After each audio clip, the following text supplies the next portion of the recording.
आज हम शैशवावस्था में शिक्षा का स्वरूप पढ़ेंगे।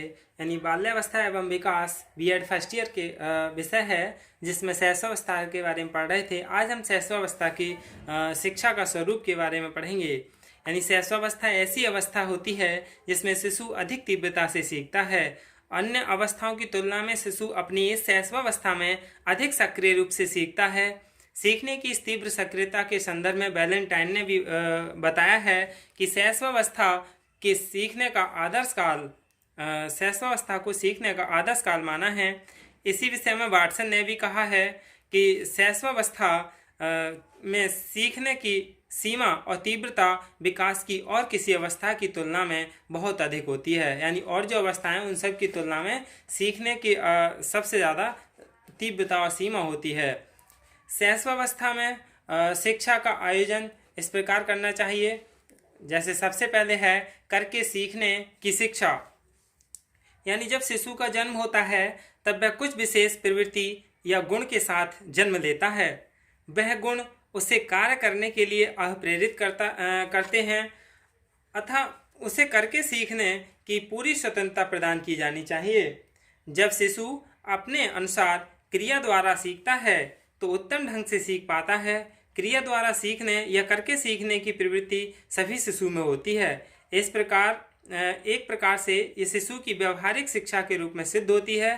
क्रियात्मक व्यवहार शिशु के विकास को विस्तार प्रदान करता है। इस प्रकार से शीघ्र सीखने को तैयार रहता है, तत्पर रहता है।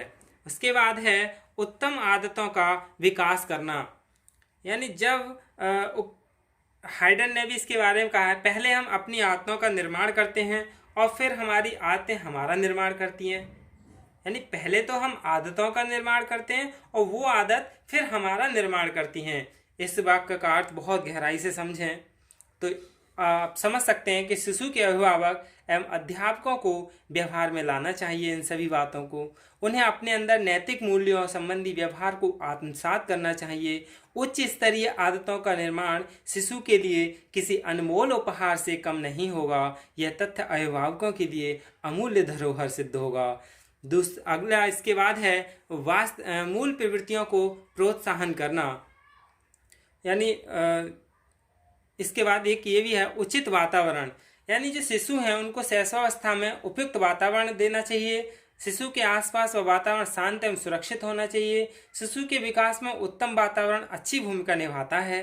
शिशु अपने विकास के लिए स्वस्थ, सुरक्षित एवं शांत वातावरण की इच्छा रखता है।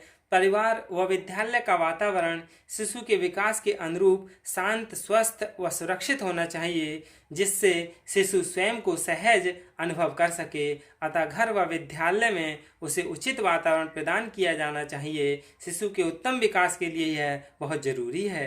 इसके बाद मूल प्रवृत्तियों को प्रोत्साहन करना। यानी अधिकांश शिशु व्यवहार का प्रमुख आधार उसकी मूल प्रवृत्तियां हैं। शिशु के व्यवहार का धैर्यपूर्वक निरीक्षण करना चाहिए। उसके बाद उनके व्यवहार को संतुलित करने के लिए सभी संभव विधियों को प्रोत्साहित किया जाना चाहिए। उसके व्यवहार को नियंत्रण में करने हेतु उसकी प्रवृत्तियों का दमन करने की अपेक्षा उसे पूरी तरह प्रोत्साहन की प्रक्रिया द्वारा संतुलित करना चाहिए।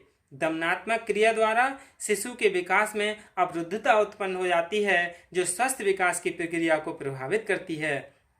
इसके बाद वास्तविक स्थिति का ज्ञान कराना।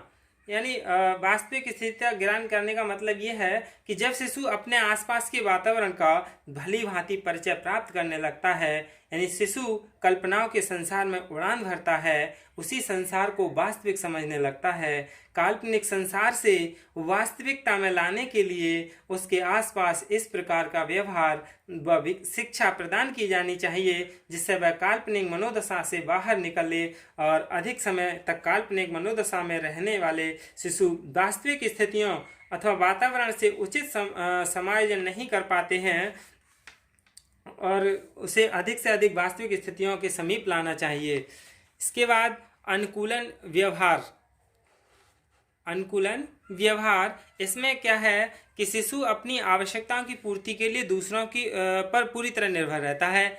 इसकी इस निर्भरता पर असहाय स्थिति में अभिभावकों व शिक्षकों को पूरी तरह सहायता करनी चाहिए। शिशु अवस्था में उसके प्रति सदैव स्नेह, शिष्ट व्यवहार, सहानुभूति, दया भाव व संतुलित व्यवहार करना चाहिए। उसकी अन्य व्यक्तियों पर निर्भरता को गंभीरता से लेना चाहिए। उसे डांटना, फटकारना, पीटना नहीं चाहिए और न ही उसे भय व क्रोध दिखाना चाहिए। इस प्रकार के प्रतिकूल व्यवहार से उसके कोमल मन मस्तिष्क पर आघात पहुंचता है, जो कि इसके स्वास्थ्य विकास में बाधा बन जाता है। इसलिए शिशु के साथ सदैव संतुलित, अनुकूल एवं उचित व्यवहार करना चाहिए। इसके बाद अंतर्निहित गुणों का विकास करना, यानी सभी शिशुओं में किसी न किसी प्रकार के विशेष गुण अंतर्निहित होते हैं। शिशु के उन गुणों को समझने के बाद ऐसी शिक्षा व्यवस्था करनी चाहिए जिससे उसके उन गुणों का विकास हो तथा उसका शारीरिक व मानसिक विकास उत्तम रूप से हो सके। आधुनिक समय में शिशु के उत्तम विकास को ध्यान में रखते हुए शिक्षा के प्रत्येक पक्ष पर विशेष ध्यान देना चाहिए। अगला है शारीरिक अंगों की शिक्षा। शारीरिक अंगों की शिक्षा यानी शैशवावस्था में शिशु को अपनी इंद्रियों के विषय में ज्ञान कराना चाहिए। शिशु को ज्ञानेंद्रियों एवं कर्मेंद्रियों की शिक्षा अवश्य प्रदान करनी चाहिए। जब शिशु को अपने इन महत्वपूर्ण संवेदनशील इंद्रियों का महत्व ज्ञात होता है तो वह ज्ञान उसके विकास में सहायक सिद्ध होता है। यह सभी इंद्रियां का उचित प्रयोग करना सीखने लगता है। इस विषय में रूसो का भी एक कथन है, बालक के हाथ, पैर और नेत्र उसके प्रारंभिक शिक्षक हैं। उनके द्वारा वह 5 वर्ष में ही पहचान सकता है और सोच सकता है और याद कर सकता है। इसके बाद इनकी सामाजिकता की भावना को भी विकास करना, यानी शैशवावस्था की प्रारंभिक अवस्था में शिशु अकेले खेलना पसंद करता है, लेकिन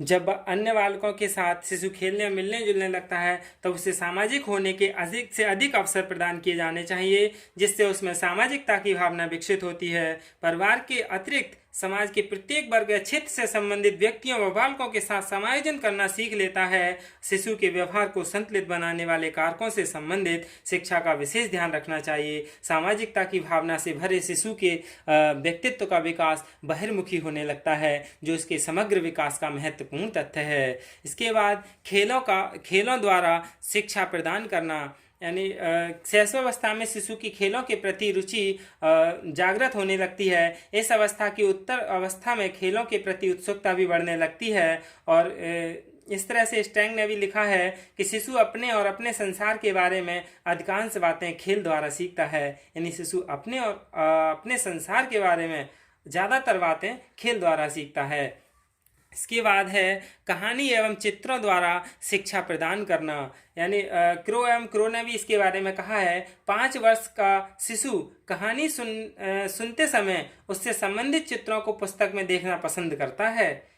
इससे स्पष्ट होता है कि शिशु चित्रात्मक कहानियों के प्रति सहज रूप से आकर्षित होते हैं। शिशु की शिक्षा व्यवस्था में कहानियों और सचित्र पुस्तकों का विशेष रूप से समायोजन होना चाहिए।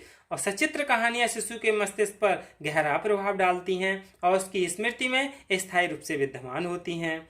और शिक्षा कैसी होनी चाहिए शिशुओं की, यानी आत्म प्रदर्शन के अवसर प्रदान करना, यानी इसमें बच्चों में आत्म प्रदर्शन के अवसर भी प्रदान करने चाहिए, जिससे कि वह स्वयं को अच्छे ढंग से प्रस्तुत करने की भावना, शिशु सर्वश्रेष्ठ प्रदर्शन द्वारा स्वयं को श्रेष्ठ सिद्ध करने की भावना का होना भी जरूरी है। शिशु में आत्म प्रदर्शन की तीव्र भावना निहित होती है। शिशु के ऐसे अवसर प्रदान करने चाहिए जहां स्वयं को उत्तम ढंग से प्रस्तुत कर अपनी भावनाओं को व्यक्त कर सके, अर्थात उसे स्वयं की अभिव्यक्ति के पर्याप्त अवसर दिए जाने चाहिए, जिससे उसके व्यक्तित्व का विकास उत्तम ढंग से होने में सहायक हो। सार रूप में यदि शैशवावस्था की विशेष अवस्था कहा जाता है, शैशवावस्था की विशेषताओं को ध्यान में रखकर शिशु शिक्षा के जिस स्वरूप की रूपरेखा प्रस्तुत की गई है वह बहुत कुछ अन्य विकसित एवं विकासशील देशों में लागू तो की गई है, लेकिन भारत में भी इन शिक्षा को लागू कर दिया गया है। और यह शिक्षा धीरे धीरे बेसिक और माध्यमिक में लागू भी है। सर्वप्रथम इस प्रकार की शिक्षा का आरंभ फ्रेडरिक विलियम अगस्त फ्रॉवेल ने किया। किंडरगार्टन शिक्षा पद्धति शिशु शिक्षा के लिए सबसे अधिक उपयुक्त मानी गई है। इस पद्धति या शिक्षा का सबसे प्रमुख गुण इसका शिशुओं के लिए अधिक उपयुक्त होना है। फ्रॉवेल के अनुसार स्कूल की शिक्षा में तभी सफलता प्राप्त हो सकेगी जब शिक्षा में सुधार कर उसकी मतलब जो नई बातें हैं उनको मजबूती प्रदान की जाए। शिक्षा आयोग ने शिशु शिक्षा या पूर्व प्राथमिक शिक्षा के विस्तार की सिफारिश करते हुए लिखा है, 3 और 10 के बीच के वर्ष बालक के शारीरिक, संवेगात्मक और मानसिक विकास के लिए सबसे अधिक महत्वपूर्ण है।